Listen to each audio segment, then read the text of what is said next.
Alamin wassalatu wassalamu ala nabiyyina Muhammad wa ala alihi wa ashabihi wa libaitihi wa zurriyatihi ajma'in. Sekarang kita masuk ke bab as-sabar, ya, bab sabar. Sabar secara bahasa Arab itu artinya menahan, al-imsak. As-sabar, ya.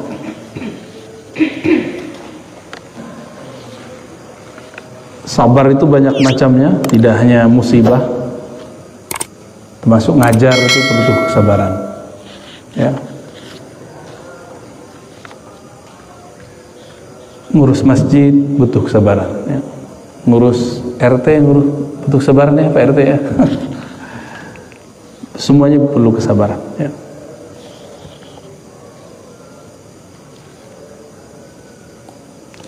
Ngaji juga butuh kesabaran. Orang kalau tidak sabar dalam belajar, nah maka dia pengen instan, pengen cepat.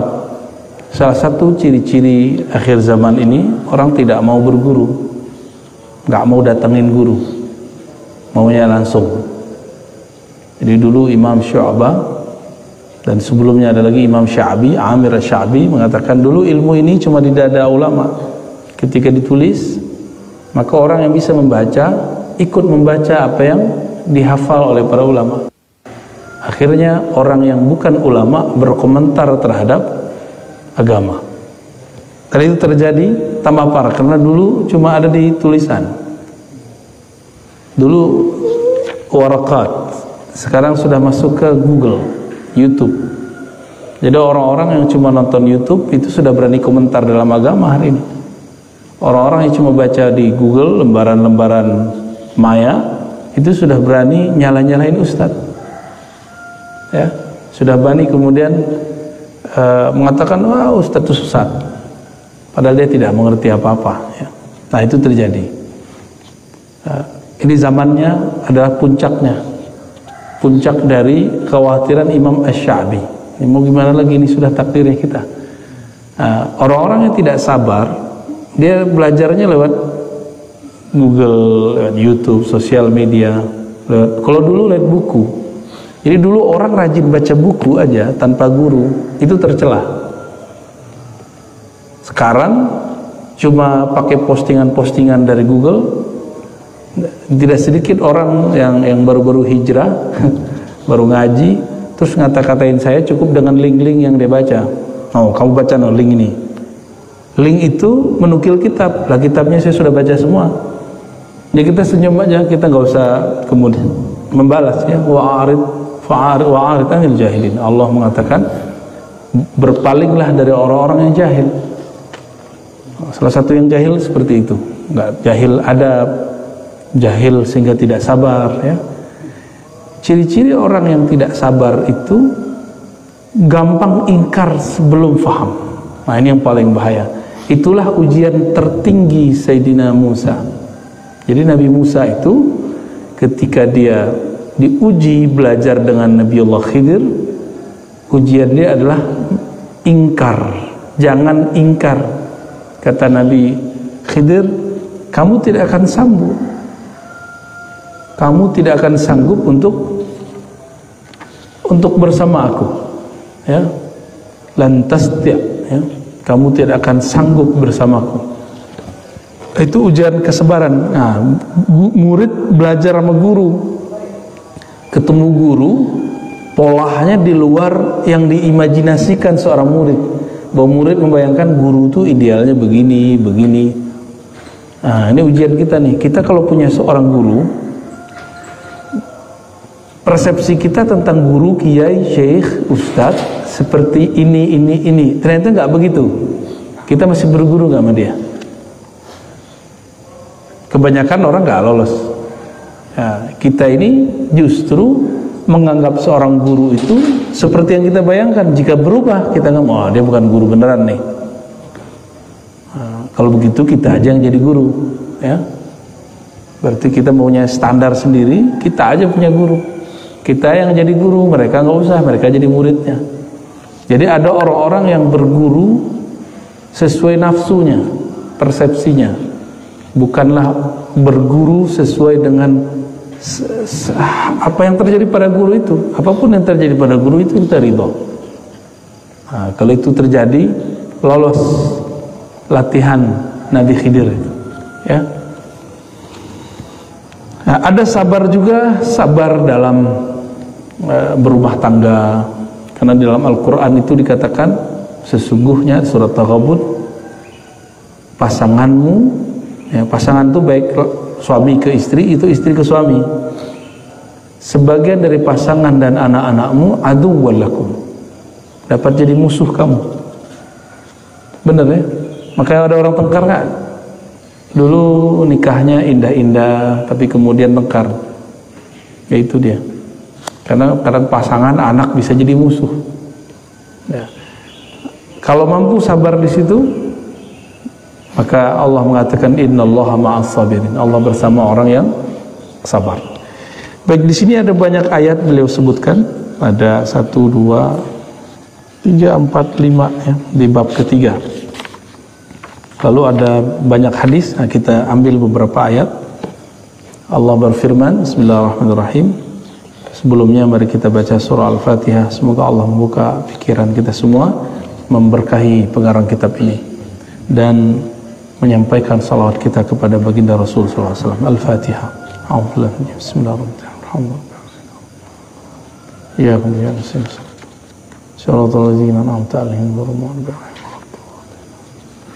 Bismillahirrahmanirrahim. Ya ayyuhalladzina amanu isbiru wa sabiru. Nah, ini akhir dari surat ketiga, surah Ali Imran. Wahai orang beriman, jadi yang dipanggil untuk sabar itu cuma yang beriman. Ya ayyuhalladzina amanu isbiru, wahai orang beriman, isbiru, bersabarlah, bertahanlah. Wasabiru, dan berwasiatlah satu sama lain dalam kesabaran. Nah, jadi kalau di rumah tangga, kadang kita yang sabar, kadang pasangan kita yang sabar. Kalau kita di komplek, ya, kadang kita harus nahan-nahan diri. Ada juga sabar yang jarang dibahas orang, adalah sabar menahan dua hal, nikmat dan rahasia. Menahan untuk tidak posting nikmat yang kita dapat, habis dari mana posting. Itu kalau teman-temannya iri, ya selesai sudah, nanti dikomentarin macam-macam. Karena ada ungkapan kullu man'umin mahsud, setiap orang yang dapat nikmat pasti kena hasad, pasti ada yang hasad sama dia, ya. Setiap orang-orang yang dapat nikmat pasti ada yang hasad. Jadi jangan sering-sering posting keluar kota, posting lagi di mall mana, nggak usah ya. Keluar negeri. Kalau orang lain biarin, orang lain yang posting kita biarin ya. Karena ada beberapa kawan itu nggak kuat ya melihat orang lain dapat nikmat, nyesek dadanya ya. Tapi kita juga nggak akan berhenti menikmati hidup kita cuma karena ada orang hasad gitu. Udah nikmati aja hidupnya. Kira-kira begitu ya. Jadi tadi udah banyak istilah sabar tuh. Lalu ada sabar yang tadi as-sabru alal asrar, sabar untuk tidak menyebarkan rahasia illa inda ahli, kecuali kepada ahlinya. Nah, ada orang-orang nggak sabar ngomong rahasia, dibuat channel di YouTube khusus bahas ilmu makrifat. Padahal ilmu-ilmu begitu nggak boleh disebar sembarangan. Kalaupun disebar, ada caranya. Dimulai dari analog. Jadi ilmu rahasia setinggi apapun itu bisa dijelaskan, tapi pakai analog. Karena di Quran itu analog itu banyak. Allah menyebutkan mathalul ladzina, masal ya, perumpamaan. Maka Imam Ibnu Qayyim nulis kitab namanya Al-Amsal, permisalan, analog ya. Nah, kadang-kadang kita nggak sabar ya. Ada kawan saya sekarang, dia manhaj dakwahnya agak berbeda ya. Dulu waktu dia berdakwah, dakwah di kapal, ada orang minum-minum, Assalamualaikum, ada orang suka minum-minum, langsung mau dia labrak itu orang, Namanya orang mabuk, mabuknya masih separuh, oh itu bisa main golok. Udah hampir dibunuh itu Ustadz, karena gak sabar ingkar kepada orang yang sedang mabuk. Jadi mau ingkar saja ada caranya, gak boleh asal ingkar. Maka setiap di sini ada namanya ukuran kedewasaan jiwa, ada kedewasaan ruh. Ruh itu dewasa kalau dia mampu menahan rahasia-rahasia Allah dan mengerti rahasia-rahasia Allah. Kalau jiwa yang sabar itu menunjukkan jiwa itu sudah tua, sudah matang, walaupun tubuhnya masih muda. Ya, kan banyak orang udah tua badannya, tapi kesabarannya nggak ada, ya, nggak sabar dari semua yang tadi. Baik, nah, saya juga perlu kesabaran ngajar. Dulu waktu kita awal-awal ngaji, itu yang hadir cuma 3 orang, ya. Itu ada di Ciputat dulu 3 orang, lama-lama jadi 13 orang, lama-lama 30 orang. Maka kita nggak sedih juga orang ngaji berapa aja, saya udah biasa. Orang sekali datang 3 ribuan, orang sekali datang 10 ribuan, itu udah biasa, udah sama rasanya, udah hambar rasanya, ya. Karena ngomongnya sama aja. Satu hal yang membuat kita senang. Jadi orang-orang kalau sabar adalah hiburan dari Allah. Setiap majelis yang kita buat itu dihadiri malaikat-malaikat Allah, ya. Bapak ini buat majelis istiqomah aja, itu malaikat ngabarin ke malaikat yang lain. Pengurus masjid itu kalau nggak sabar gawat itu, ya. Jadi guru harus sabar. Apa aja dimensi hidup kita harus punya as-sabr, ya, kesabaran. Nah, semoga sifat sabarnya ada dalam diri kita semua. Nah, sabar itu mesti diuji. Maka ada indikator-indikator untuk mengujinya. Ada media-media, ya, untuk mengujinya. Nah, nanti ada indikator kesuksesannya, ya. Apa aja medianya? Nah, dalam surah Al-Baqarah ayat 155, media-media untuk menguji kesabaran. Medianya bukan sosial media, ya. Perangkat-perangkat yang Allah siapkan untuk menguji kesabaran. Ayatnya kita sudah hafal semua barangkali. وَلَنَبْلُوَنَّكُمْ بِشَيْءٍ مِّنَ الْخَوْفِ وَالْجُوعِ وَنَقْصٍ مِّنَ الْأَمْوَالِ وَالْأَنفُسِ وَالثَّمَرَاتِ وَبَشِّرِ الصَّابِرِينَ. Jadi pembuktian benar kan ya orang sabar. Maka diberilah beberapa alat uji. Pertama, bisyai'in, kami akan nabluwannakum, sungguh kami akan uji kamu. Jadi ini Allah ngomong pakai sungguh. Sungguhnya 2 kali, ada lam dan nun. Wala nabluwannakum. Lam pertama menunjukkan sungguh, lalu nun di belakang menunjukkan kesungguhan. Berarti 2 kali. Sungguh benar kami akan menguji kamu dan selalu menguji kamu. Karena ini menggunakan kalimat dalam bahasa Arab disebut fi'lun mudhari', ya, kata kerja yang aktif dan selalu berlaku. Sungguh kami akan selalu menguji kamu. Dengan apa? Bisyai'in. Syai'in itu dalam bahasa Arab sedikit saja. Bisyai'in minal khauf, sedikit saja dari khauf, rasa takut. Waktu pandemi ada rasa takut kan? Awal-awal pandemi kan Depok yang nomor 1, ya, bener. Depok yang kena, yang tutup kompleknya di daerah Kalimantan. Kita baru dari Kalimantan, Pak, malam tadi saya baru sampai. Yang tutup kompleks itu yang kena Depok, kan lucu.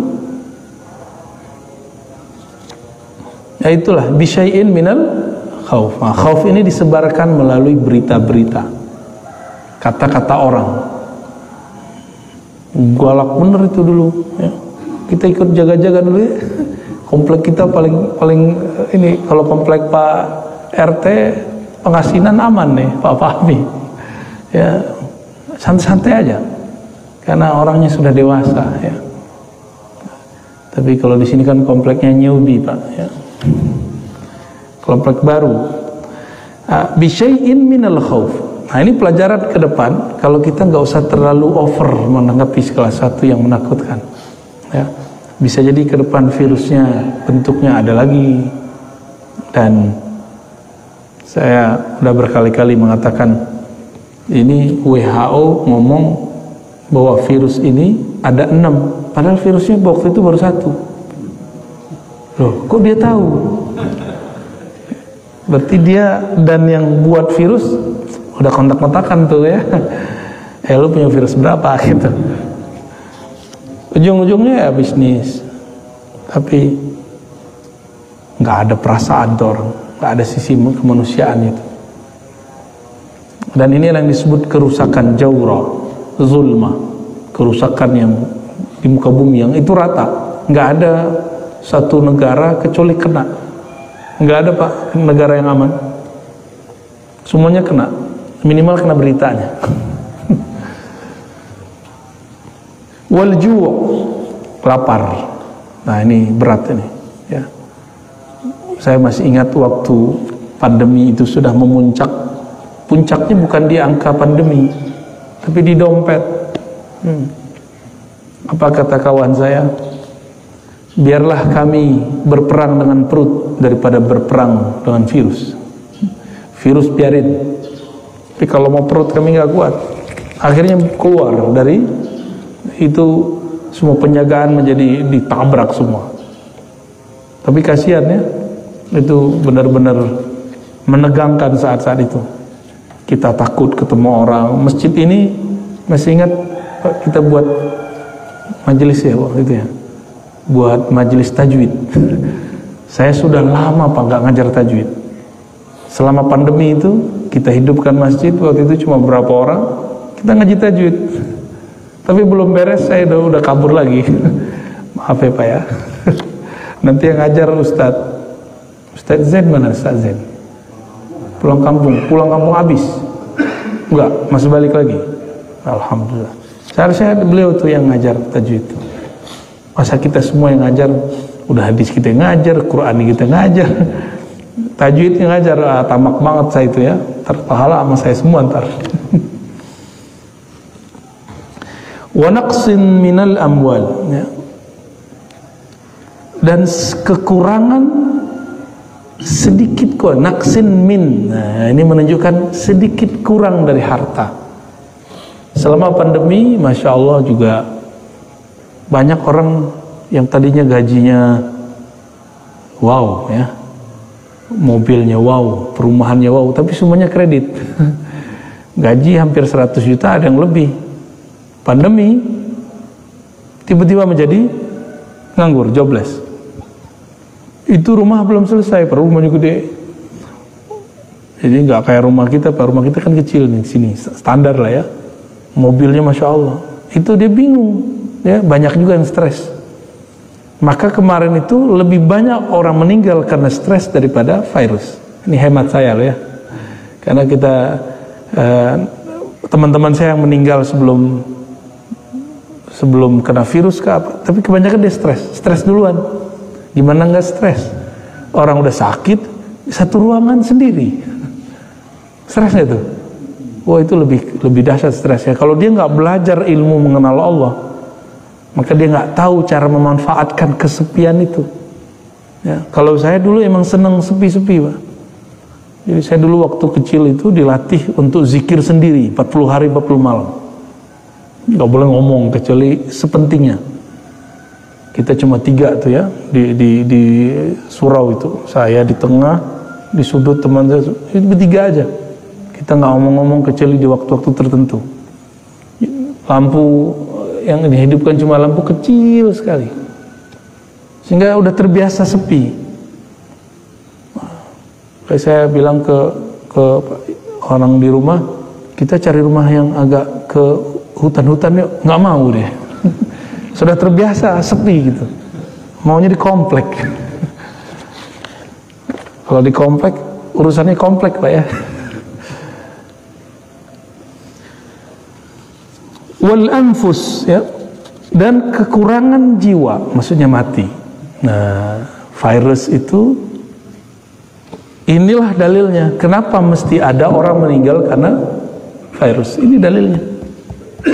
Bahwa memang akan selalu ada, apapun itu namanya, entahkah virus, entahkah musibah alam, bencana, apapun namanya, nanti akan terjadi. Mungkin kita akan menyalahkan virus, menyalahkan yang baru disuntikan ke kita itu apa? Vaksin. Itu kan konsep kita, Pak. Kalau ditakdir Allah, orang ini meninggal tanggal sekian, hari sekian, dibuatlah sejarahnya biar nggak terlalu mencolok, dia meninggal setelah kena virus atau setelah dimasukin. Ya, itu cuma jangan ketipu, jangan salahkan siapa-siapa. Ya, kenapa saya katakan begitu? Ada satu riwayat dalam riwayat Imam Qurtubi, riwayatnya menyebutkan malaikat maut yang dalam bahasa Ibrani disebut Israel, dalam bahasa Arab itu masih diperdebatkan namanya, malaikat maut. Itu datang kepada Allah semacam demo, ya Allah. Jadi ternyata malaikat maut ini punya sisi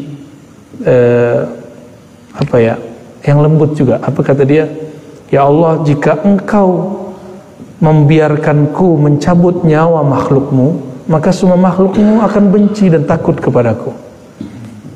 Terus gimana?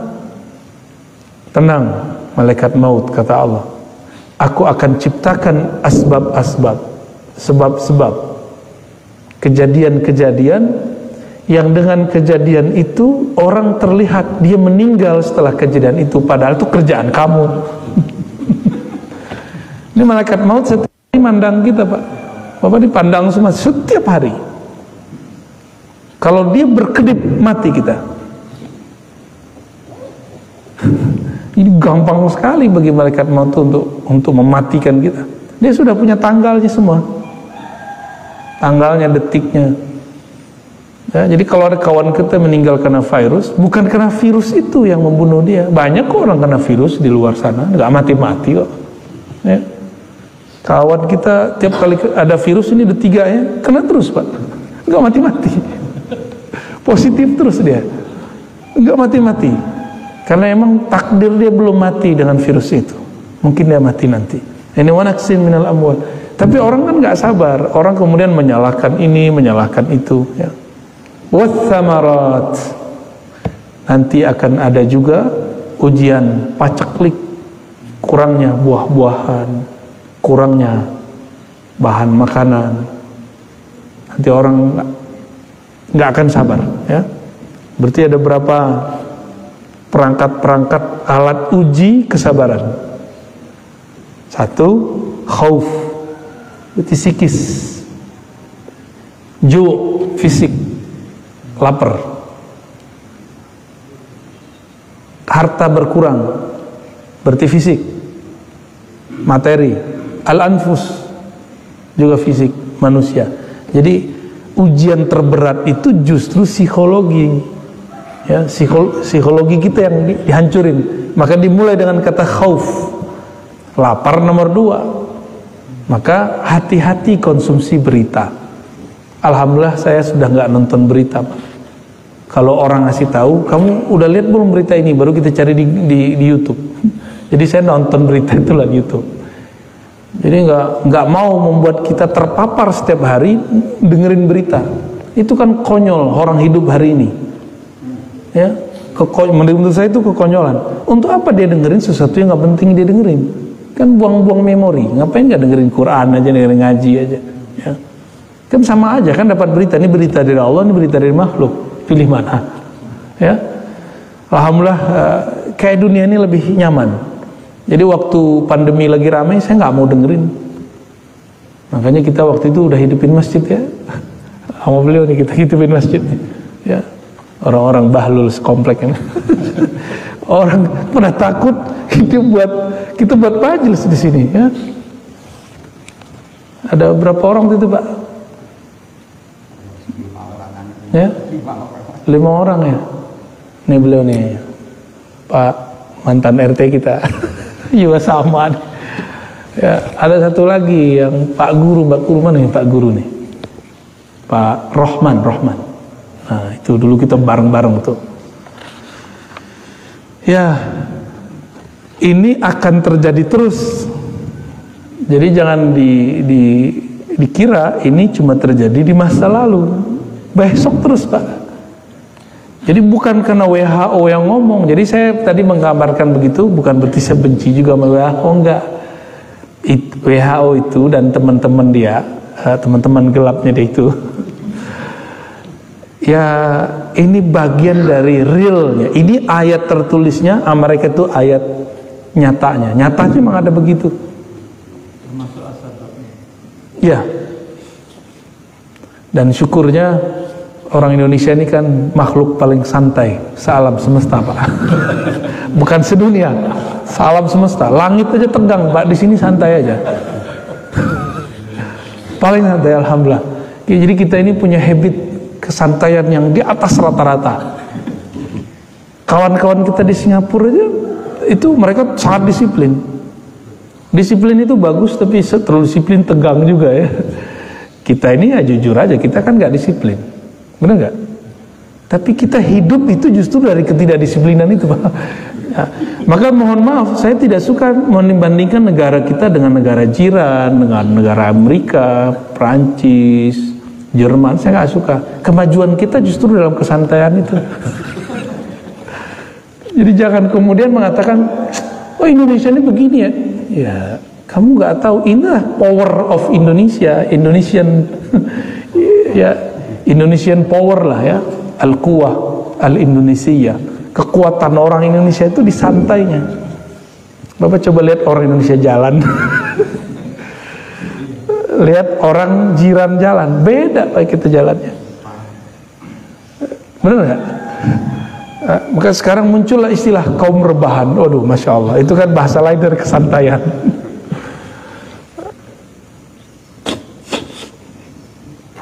Dan saya menikmati itu ya. Tapi sesantai-santainya dia harus punya waktu serius.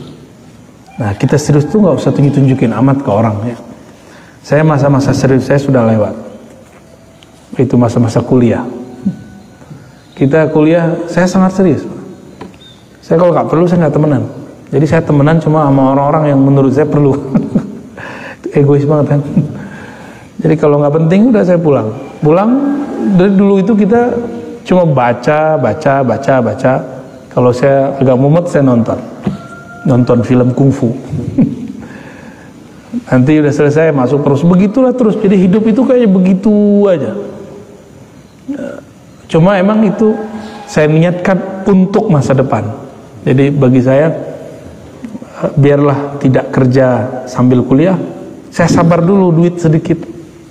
Sabar dulu nggak pacaran, kan kawan kita nggak sabar, dia pacaran duluan. Sabar dulu ya. Sabar semua orang jalan-jalan, kita nggak jalan-jalan. Untuk apa? Saya berpikir masa setelah kita nanti, setiap hari itu kesibukan akan nambah. Mumpung masih jomblo, belum ada tanggungan, kita latih. Dan alhamdulillah, ini waktu saya membaca sudah hampir nggak ada sekarang. Tapi alhamdulillah kalau ngajar nggak perlu persiapan lah. Karena yang mau kita ajarin itu yang dulu kita baca semua. Dan saya nggak tahu itu Pak, yang saya baca itu dulu, membaca aja. Di kampus sendiri misalnya, karena kesabaran itu, kita diminta mengajar satu materi, dan itu bukan jurusan saya. Tapi saya ingat saya dulu pernah baca 2 kitab tentang materi itu, dan itu cukup untuk bahan ngajar. 2 kitab. 2 kitab tuh tebel ini Pak. Kalau udah begini kan udah dolman tuh, taruh di kepala kan lumayan. Nah, kalau orang sabar, kesabaran menempa otak, kesabaran orang kalau kita latihan fisik ya. Kalau orang yang latihan fisik, yang fitness itu, dia kalau nggak sabar sakitnya tuh, pegel-pegel Pak. Kita pernah latihan fisik lumayan lama juga, itu sakit badan, ngangkat berat. Kenapa dia mau sabar? Karena dia melihat ada foto atau melihat ada orang tubuhnya six pack, saya mau kayak gitu. Dia sabar dengan rasa sakit itu. Maka hari ini dia hanya sanggup 10 kali ngangkat, besok dia sanggup 20 kali ngangkat, besok dia sanggup 30 kali ngangkat. Inilah hakikat sabar. Orang kalau diuji sekarang 5, nanti diuji 10 bagi dia biasa. Begitulah terus. Nanti kalau sudah 100 kali ujian, melihat yang di belakang baru diuji 3 udah melempem, dia ketawa aja. Baru segitu. Ya.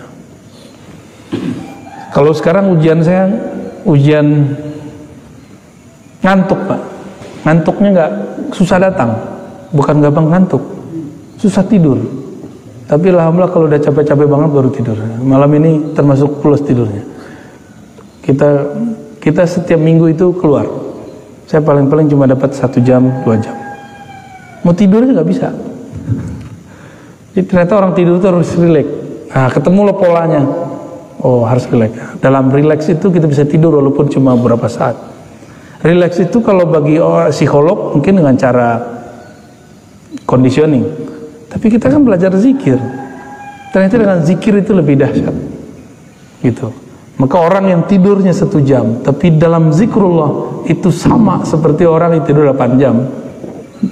Ini dia saksinya nih. Ya. Udah nyaksiin kalau kita kurang tidur kita biasa aja. Innama yuwaffas sabirun. Nah, sebelumnya ada lafaz wabasyiris sabirin. Dan beri kabarlah, kabar gembira terhadap orang-orang yang sabar. Kenapa? Tadi jika dia kuat diuji sekarang 5, besok dia diuji 10, nanti dia melihat yang 5 itu biasa banget ya. Ini contohnya bapak nih, melihat anak-anak kita sekolah. Bagi anak sekolah, pelajaran dia sudah musibah besar itu ya. Selama pandemi kita jadi tiba-tiba mendadak jadi guru ya. Nggak pernah kuliah keguruan, tiba-tiba jadi guru. Benar nggak? Makanya marah mulu mana. Guru aja marah, Pak. Tapi kita ini marahnya berlebihan. Makanya saya memilih untuk tidak ngajar anak saya ya. Kita serahin ke ahlinya. Walaupun saya seorang guru, tapi kan saya bukan guru anak kecil. Saya guru mahasiswa. Kalau guru mahasiswa kan kita bisa ngobrol. Anak kecil gimana mau ngobrol? Nah, karena kita, wah ini nggak bener ini. Kok kita memarahin anak sendiri dengan cara yang tidak benar? Tapi kita melihat, iya pelajaran anak kecil itu kan ringan bagi kita, bener nggak? Nah, kenapa orang tua bisa marah ke anaknya waktu ngajar? Karena dia punya pandangan, ini kan mudah, kok anakku nggak bisa paham? Nah, dia memaksakan kemudahan dia pada kemudahan anak.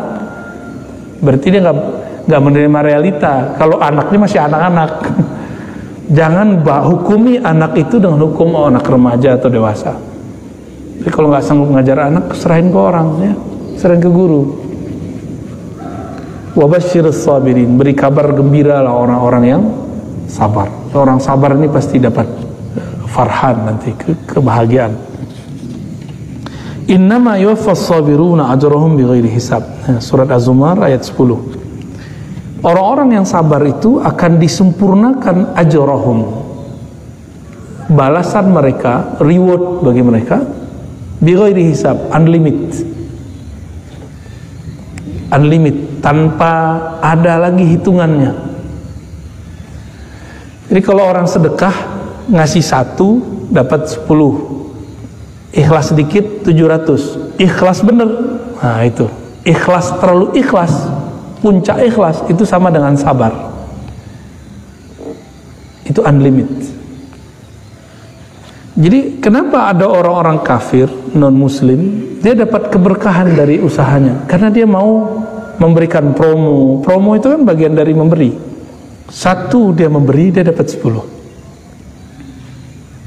Itu kaedahnya. Jadi siapa saja di muka bumi ini yang memberi bakar duit istilahnya, ya, maka dia akan dapat 10 kali kelipatan keberkahan, mukmin ataupun kafir, sama. Karena itu dalam bab rahmaniyah Allah. Allah ini kan ada Rahman, ada Rahim sifatnya. Rahman itu semua makhluk. Nah, mereka itu dapat rahmannya. Maka dia promo. Orang kita yang muslim kan enggak. Barang bagus tapi nggak pernah promo, akhirnya nggak laku-laku. Begitu juga dalam hal-hal beragama, ya.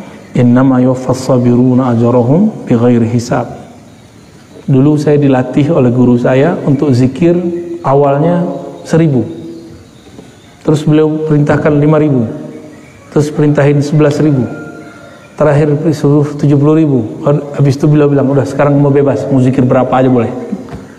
Jadi ternyata angka-angka ini cuma latihan. Udah zikir, pernah ngitung zikir nggak Pak? Nabi kan ngajarin 33, 100, 70 ya. Itu kan latihan-latihan semua. Pagi 100 itu satu zikir. Kalau kalimatnya ada 5, ada 500. Berarti 500 kali kita melatih. Kalau kalimatnya 10, udah 1.000. 1.000 kali kita menyebut nama Allah. Ternyata latihan-latihan ini dilakukan oleh istri-istri Nabi. Juwairiyah, Sofiyah, sahabat Nabi, Abu Hurairah. Itu mereka punya alat tasbih untuk latihan zikir. Cuma sekarang orang udah jelas riwayatnya begitu, mereka kemudian karena dari awal sudah anti tasbih, akhirnya mengharamkan itu dan sibuk di situ. Padahal intinya zikir, bukan di tasbih, nggak pakai alat tasbihnya. Jadi kita kadang-kadang gagal fokus. Ya, yang penting itu zikir. Masalah cara itu terserah. Boleh pakai tangan, boleh pakai biji, karena itu ditunjukkan semuanya dalam hadis Nabi. Ya. Adapun orang yang melarang, dia salah terjemah riwayatnya. Di riwayat itu kan Nabi ngomong, maukah engkau aku tunjukkan yang lebih afdol daripada menghitung pakai tasbih, pakai alat biji? Aku tunjukkan yang lebih afdol. Nabi nggak bilang itu tidak benar, kamu nggak boleh pakai biji tasbih, enggak. Nabi cuma mengatakan yang lebih afdol. Maka muncullah kalam. Tadinya sahabat Nabi baca subhanallah bihamdi subhanallahil azim. Itu zikirnya. Dibaca oleh beliau, istri Nabi Juwairiyah dan Sofiyah 4.000. Jadi bijinya 4.000. Itu biji ditumpuk 4.000 Pak. Dulu kan belum ada, belum digabung pakai tali dulu. Jadi belum ini subhanallah bihamdi subhanallah bihamdi subhanallah 4.000 biji tasbih. Ternyata dalam ilmu zikir, jadi ilmu zikirnya beda dengan ilmu fikih. Ilmu zikirnya ada kurikulumnya. Kurikulum pertama menghitung. Hitung dulu, sabar nggak hitung. Setelah istri beliau matang dalam menghitung, maka beliau mengajarkan kurikulum berikut yang lebih tinggi daripada menghitung. Ini zikirnya. Subhanallah bihamdi ada khalqihi wa zinata arsyihi wa midada kalimati. Engkau jika baca ini sama dengan zikir 4.000. Jadi dalam bab tentang keilmuan zikir, ada satu zikir kelipatan 4.000. Jadi saya ngitungnya satu lafaz ini sama dengan 4.000, bahkan lebih. Tapi sebelum sampai ke situ, kita harus ngerti dulu, jalanin dulu yang ini. Gitu. Kami dulu dapat tugas meneliti hadis. Kalau sekarang, kalau tahu caranya Pak, meneliti hadis cukup pakai Google. Di Google itu nggak selamanya juga jelek ya. Ya, kalau bagi saya peneliti, itu hadis-hadis itu kita teliti. Awal-awal saya dulu belajar meneliti hadis, itu manual. Masuk ke perpus, cari pengarangnya, kumpulkan 10 kitab, kita cari satu-satu manual. Dan itu nikmatnya bukan main. Kesabaran mencari itu, nggak tahu ada apa istilahnya, kalau orang bahagia itu hormon endorfin apa namanya, ya tiba-tiba itu terasa ada kecanduan di situ. Jadi orang olahraga itu kan badannya kemudian mengeluarkan hormon itu, hormon bahagia. Sama dengan orang berlelah ria dalam bekerja, berpayah-payah dalam meneliti, dia akan mencoba, akan merasakan itu. Lalu kami baru menggunakan aplikasi. Dulu belum ada di Google, belum banyak. Pakai aplikasi. Terakhir sekarang aplikasi itu udah masuk ke Google, Play Store segala macam. Tinggal search langsung keluar. Kalau nggak tahu kaidah awal, kita nggak bisa mengetahui ini hadis gimana. Karena di Google banyak sekali. Sama kayak orang ahli saham melihat yang itu dia ngerti kan, nah pasang nih, kan gitu. Kami juga gitu Pak. Kalau sudah mengerti manualnya, Yang ini nanti ketahui, ini hadis ini sahih, ini nggak sahih. Cuma sekali lihat cukup. Seperti dokter yang mengerti medical check up. Kalau kita ngelihat hasil medical check up, ngerti nggak? Nggak ngerti. Tapi kalau dokter, oh kamu jantungnya masalah. Kayak dukun aja dia. Ya. Kalau orang Cina dulu kan pegang tangan. Oh, ini livernya masalah nih. Jadi medical check up-nya beda-beda cara. Sama. Orang yang sudah belajar sabar dalam alat-alat yang manual ini, dia akan mudah mendapatkan yang itu. Ini yang disebut wabasyiris sabirin. Beri kabar gembira orang-orang yang sabar. Lalu ada ayat walaman. Ini belum masuk hadis nih ya. Walaman sabara wa ghafara inna dzalika lamin azmil umur. Dan sungguh orang yang sabar wa ghafara ini mengampuni. Allah itu kan ghafur. Nah, inilah ayat yang mengajarkan Allah itu punya nama sabur, ghafur. Sabur penyabar, ghafur pengampun. Lalu dijadikan kata kerja, ini dia. Jadi Allah itu nyuruh kita meniru sifat-sifat dan namanya yang pantas ditiru. Nah, di sini ada dua yang ditiru, sabar dan ghafar. Allah itu menyebut dirinya sabur. Maksud Allah penyabar itu apa? Allah setiap hari dikhianati, Allah setiap hari ada orang yang kurang ajar sama Allah, banyak nggak? Tiap hari Allah sabar nggak? Allah sabar. Masa kita nggak sabar? Ya, maka kita ini kalau ada orang kurang ajar sama kita, jangan langsung ditanggapin. Ya, biasa aja Pak, santai aja. Ya. Ada orang ngata-ngatain kita. Oh, kalau sekarang ngata-ngatainnya, kalau Bapak sudah masuk YouTube, di YouTube ntar orang ngata-ngatain kita. Kalau Bapak masuk Facebook, di Facebook orang ngata-ngatain kita. Kalau udah masuk TikTok, di TikTok tuh. Cuma TikTok ini kan sudah ada yang kata-kata kasar dihilangin. Ya, kata-kata apa ekstremis itu dihilangin. Cuma yang jorok-jorok masih banyak. Nah, kalau Bapak masuk Instagram, di Instagram orang ngata-ngatain. Itu udah biasa, cuma beda alam. Ini kan ini zamannya. Orang jalan-jalan kemana, ke luar negeri, sama tetangga sini nggak kenal. Ini nggak? Punya teman banyak di alam maya, ngobrol sama tetangga nggak pernah. Kita masih ngobrol Pak RW ini. Alhamdulillah. Aneh, ini zaman aneh udah. Maka kesantaian ini harus dijaga Pak. Ya. Ya. Selamat hidup santai, masa depan cerah. Inna dzalika lamin azmil umur. Orang yang suka sabar lalu memaafkan. Nah, memaafkan, memberi ampun itu kan karena santai. Udah santai aja, kan gitu. Orang ini punya azmil umur. Dia punya inti-inti dari suatu urusan. Maka Nabi ulul azmi sifatnya dua. Sabara, ghafara. Sabar dan memaafkan. Jadi nggak ada Nabi ulul azmi kecuali dia dapat dua ini. Nabi Nuh 950 tahun Pak. Yang ngaji itu cuma beberapa orang sama beliau. Ya. Jadi saya kalau di komplek orang ngaji segini, saya udah bersyukur bener udah. Ya. Karena Nabi Nuh, Masya Allah. Ya. Tapi namanya harum kan sampai sekarang.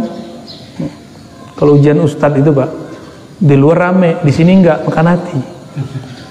Nah, tapi karena saya sudah biasa sepi dari dulu, itu biasa aja. Ya. Dulu yang ikut cuma 1, 2, 3 kita baca dulu. Ini biasa aja udah. Maka orang kalau langsung terkenal itu bahaya.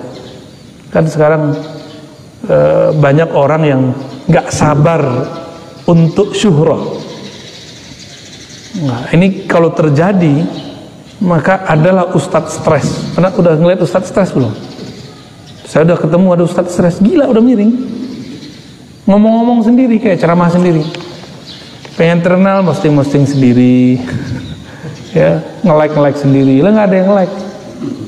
Paling teman dia aja, ponakan dia. Kita itu nggak usah berpikir ke sana. Kita itu berpikir apa yang bisa kita buat. Nah, mau sabar di situ, maka disebut punya azam. Nah, Nabi Nuh itu disebut Nabi Ulul Azmi karena dia nahan itu 900-an tahun. Ya. Kita baru punya anak berapa tahun udah menghardik-hardik anak aja ya. Baru punya istri berapa tahun udah bilang istri durhaka. Baik, ista'inu bis sabri was salah innallaha ma'as sabirin. Ini orang banyak nanya, cara khusyuk gimana?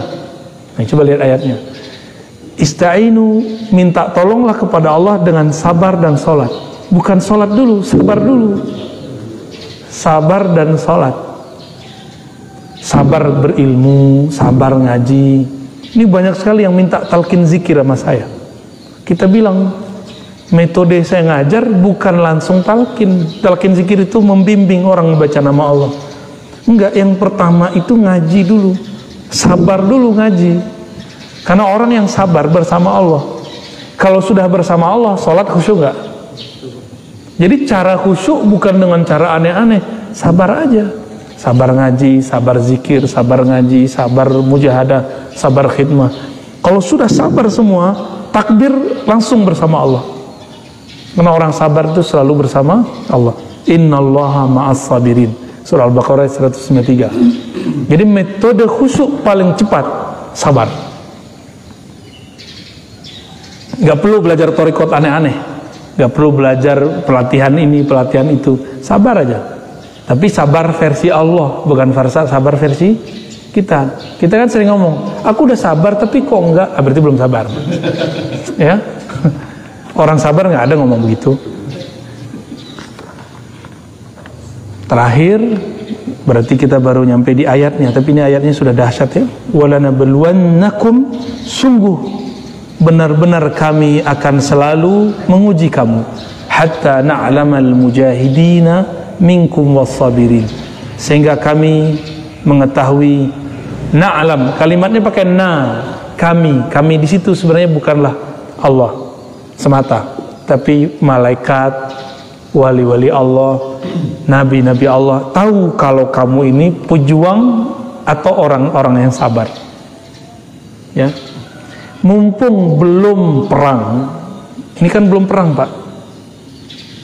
Nanti itu perang itu urusannya urusan perut. Negara sama negara bisa invasi nanti. Asbabnya bisa virus, disebar segala macam. Makanya kita udah melihat gejolak itu sudah mulai muncul, dan negara-negara yang sudah mulai sadar, mereka baca prediksi yang bagus. Mereka sudah bisa mempersiapkan militernya. Walaupun tukang komentar ya yang ada di YouTube, sosial media mengatakan sekarang perangnya perang opini, enggak, nanti bakal ada perang fisik. Dan itu Nabi yang ngabarkan. Nabi yang ngabarkan akan ada perang fisik. Ya, jangankan itu ya. Kita aja kalau berperang sama perut, mau perang dengan ini kan kita mirip perang dengan perut. Ya, mau tonjokan orang sekarang berani. Nah, di dalam Al-Quran dikatakan sungguh-sungguh kami akan selalu menguji kamu, sehingga para nabi, para wali, para malaikat tahu siapa di antara kita yang pejuang mujahidin, siapa di antara kita yang sabirin. Ya, mujahid artinya orang-orang yang berjuang. Berjuang sekarang itu beda dengan berjuang nanti. Orang yang sabar perjuangannya sekarang, dia lebih afdol daripada orang yang sabar nanti. Sama dengan orang yang hijrah sebelum Fatu Mekah dengan orang yang hijrah setelah Fatu Mekah. Fatu Mekah ini kan penaklukan Mekah tahun 8 Hijriah. Itu beda. Nah, orang-orang yang sudah mulai sadar sekarang ini, itu beda apa dengan sadar ketika nanti sudah mulai kacau. Ya. Nah, mumpung belum ada paceklik yang panjang. Kalau kata ahli ekonomi, kata ahli bahan bakar, 2030 bensin habis. Kata orang bisnis biasa, untuk memajukan mobil listrik. Kata orang bisnis. Tapi ini real Pak. Ini real. Hitung-hitungan ahli pengamat tentang kekuatan bahan bakar di dunia Itu belum ketemu lagi lumbung-lumbung baru yang bisa mengcover 50 tahun ke depan. Ini kuatnya semua negara paling 10 atau 15 tahun ke depan. Jadi 2030 bacaan mereka bensin habis. Maka mobil-mobil nanti pakai listrik. Itu kan bahasa mereka. Kalau dalam bahasa agama lain. 2030 barangkali itu adalah awal dari hidup manual kembali. Ini versi saya, Pak. Nggak tahu kalau yang sahihnya ya. Ini kan versi kita membaca gejala-gejala alam. Ya. Ini bukan berarti bahan bakar habis begitu saja. Efeknya besar. Maka mulai sekarang, mulai latihan kesabaran. Yang pernah hidup di masa kecilnya manual, nanti akan mengalami itu lagi. Dulu masa kecil merasa hidup itu panjang nggak, Pak? Kenapa panjang? Karena semua yang kita lakukan manual, rigid. Sekarang kenapa terasa panjang, cepat? Karena semua orang sibuk. Semua kita ini sibuk mengenai handphone sekarang. Jadi tak ada hari tanpa handphone. Itu Allah cemburu itu. Kalau Allah punya Quran, Qurannya jarang dipegang. Bener gak? Kita tidur aja ditemenin. Ya, bangun tidur yang pertama dicari bukan bini, bukan suami.